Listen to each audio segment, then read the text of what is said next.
हमने ये गमछा पहना है, ये मैं आपको दिखा देता हूँ। इस पे लिखा है CAA और इस पे हमने क्रॉस लगा रखा है। मतलब चाहे कुछ भी हो जाए CAA नहीं होगा। और उधर मोदी जी तो प्रॉब्लम है, आप भी ठीक करके देता हूँ। गृह मंत्रालय ने नागरिकता संशोधन कानून यानी CAA को देश भर में लागू कर दिया है। अब बोल CAA पे हल्ला बोल, हल्ला बोल, हल्ला बोल।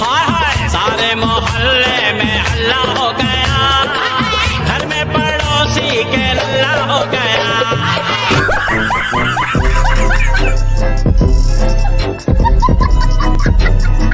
भाई लोग कई सालों से चले आ रहे हंगामों के बीच आखिरकार देश में CAA लागू हो ही गया। जहां एक तरफ विपक्ष बुल्ला और लिब्रांडू इसका मातम मना रहे हैं, वहीं दूसरी तरफ दूसरे देशों से आए शरणार्थी। बेटा मैं तो बहुत खुश हूँ, हम दुख देखे वो हमारे बच्चे नहीं देखे। नहीं 20 साल हो गया, हमारे बच्चे को अभी नागरिकता मिल जावे। हम मोदी सरकार की बहुत आभारी है, हमारे माँ बाप है। मोदी जी आपको पता नहीं आज एक भगवान है। मोदी जी ने जो किया है ना, ये सैकड़ों साल तक नहीं हो सकते भाई साहब। हमारे को तो बहुत बहुत अच्छा लग रहा है और मोदी को हम प्रणाम करते हैं। हमारे लिए तो मोदी का रूप राम के जैसा है। अब भाई एक तरफ दूसरे देशों से आए शरणार्थियों को मोदी जी में राम नजर आ रहे हैं, वहीं दूसरी तरफ विपक्ष के नेताओं में इनको क्या नजर आ रहा है?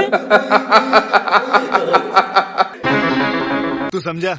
हाँ नहीं तू समझा नहीं। और भाई नजर आए भी क्यों ना, जब बात हिंदू सिख ईसाई जैसे शरणार्थियों की आती है तो इन बंदों को उनमें चोर डाकू बलात्कारी नजर आते हैं। सीए का जो कानून आया है उसमें ये लिखा है कि पाकिस्तान, अफगानिस्तान और बांग्लादेश में रहने वाले अल्पसंख्यक वो माइनॉरिटीज को हमारे देश के अंदर नागरिकता दी जाएगी। अगर उन 2.5-3 करोड़ लोगों में 1-1.5 करोड़ लोग भी हमारे देश में आ गए, उनको कहाँ बसाएंगे? नौकरियाँ कहाँ से देंगे? बांग्लादेश से, पाकिस्तान से झुग्गी लगा के आपके पता नहीं वो कौन लोग हैं, क्या हैं, चोरियाँ, डकैतियाँ, बलात्कार बढ़ेंगे हमारे देश के अंदर। लेकिन बात जब इनके हमदर्द रोहिंग्याओं की आती है तो क्या नाम है आपका? मेरा नाम सैफुल्लाह है। कहाँ से हो आप? बर्मा का। दिल्ली सरकार जो है वो मदद कर रही है आपकी? मदद कर रहा है। क्या क्या दिया आपको? और दिल्ली सरकार दिया है, कपड़ा दिया है, खाना भी दिया है, चावल भी तुरंत दिया है। अच्छा बिजली भी चाहिए? बिजली आ रही है?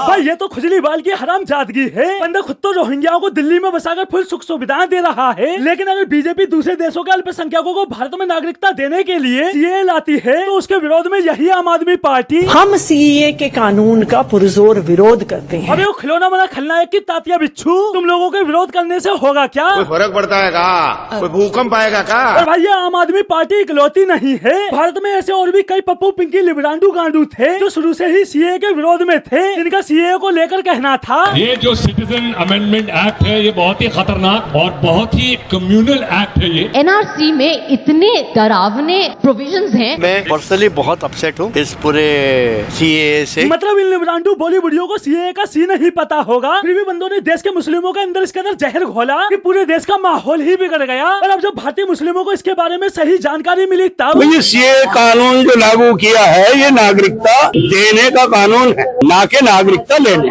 और ये नागरिकता उन लोगों को मिलेगी जो पाकिस्तान से आए हैं, अफगानिस्तान से आए हैं या बांग्लादेश से यहाँ आए हैं, तो उसमें हमें तो कोई परेशानी है नहीं। यहीं के लोग थे, सब यहीं के थे। बंटवारे के वक्त वहाँ रह गए, वो और वापस आ गए हैं, उनको नागरिकता मिल रही है और हम समर्थन कर रहे हैं इस बात का, उसमें कोई परेशानी की बात नहीं। लेकिन भाई देश में कुछ बंदे अब भी ऐसे हैं जिनको CAA कानून लाया जा रहा था तब भी समस्या थी, और अब जब इन्हें CAA में शामिल नहीं किया गया तब भी समस्या है। मैं ये कहना चाहता हूँ कि वहाँ पे बहुत सारे ऐसे मुस्लिम समाज के भी लोग हैं, तो वो मुसलमानों को बुला के क्यों नहीं नागरिकता दे रहे हैं? ये सिर्फ हिंदुओं को नागरिकता देने की बात क्यों हो रही है? जब CAA कानून के अंदर सारे धर्मों को शामिल किया गया तो मुसलमानों को क्यों छोड़ दिया गया? भाई वो इसलिए छोड़ दिया गया क्योंकि पाक, अफगानिस्तान, बांग्लादेश मुस्लिम बहुल्य देश हैं। भला मुस्लिमों को मुस्लिम देश में रहने में कहाँ दिक्कत होने लगी? दिक्कत तो अल्पसंख्यकों को होगी ना। और अगर तुम्हें लगता है मुस्लिम देश में मुस्लिमों को ही पेला जा रहा है तो फिर ये क्यों कहते फिरते हो इस्लाम अमन और शांति का मजहब है? अरे बाप रे, ये तो धोती खोल रहा है। इससे पहले मैं और धोती खोलना शुरू करूं उससे पहले समझने की कोशिश करो। यहाँ बात हो रही उन देशों के अल्पसंख्यकों की जिनकी इन देशों में ये हालत है। मेरा नाम हर्षी है, मैं यहाँ पे पूजा करता था, मंदिर साफ करता था, भजन सुनता था, और आज हमारा साईं का मंदिर तोड़ दिया इन्होंने, तो हमको दुख हो रहा है। क्यों तोड़ा? हमने क्या बिगाड़ा था इनका? आज हमारा भगवान नहीं है, मेरे भगवान को गैप कर दिया।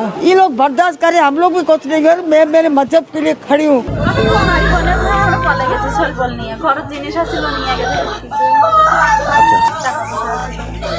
কারণ যা গাছিল টাকা আছিল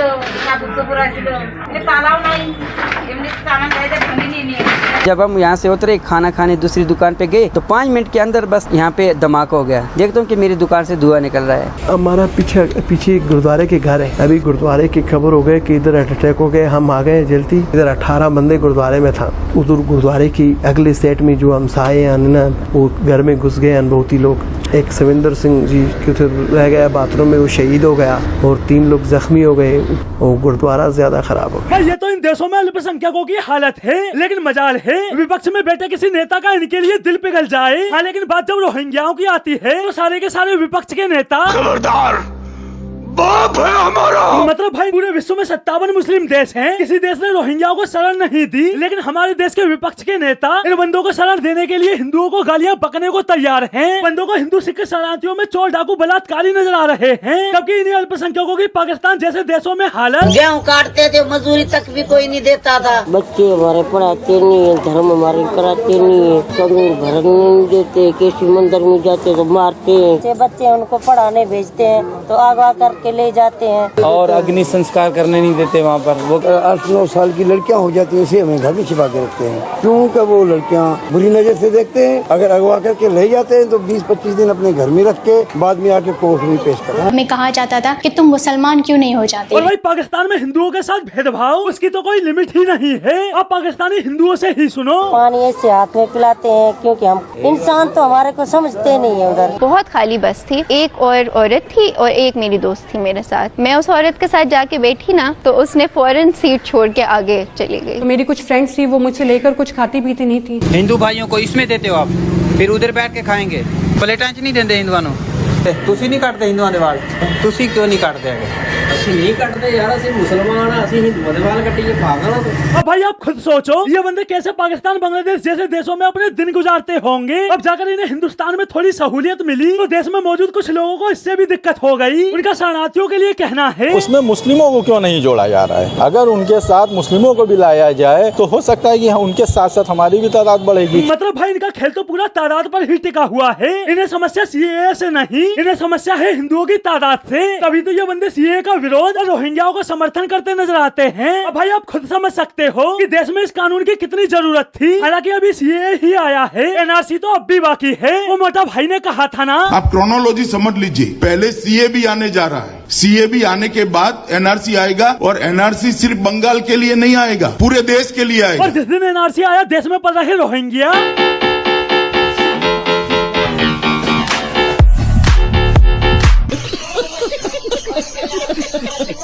तो दोस्तों आज के लिए बस इतना ही। पेलम पेलाई का ये सिलसिला ऐसे ही जारी रहेगा। तब तक के लिए चैनल को सब्सक्राइब करें और आनंद लें देशद्रोहियों की ठुकाई का। वो मैं कहता हूँ ना, पोर और देशद्रोहियों को पेलने की।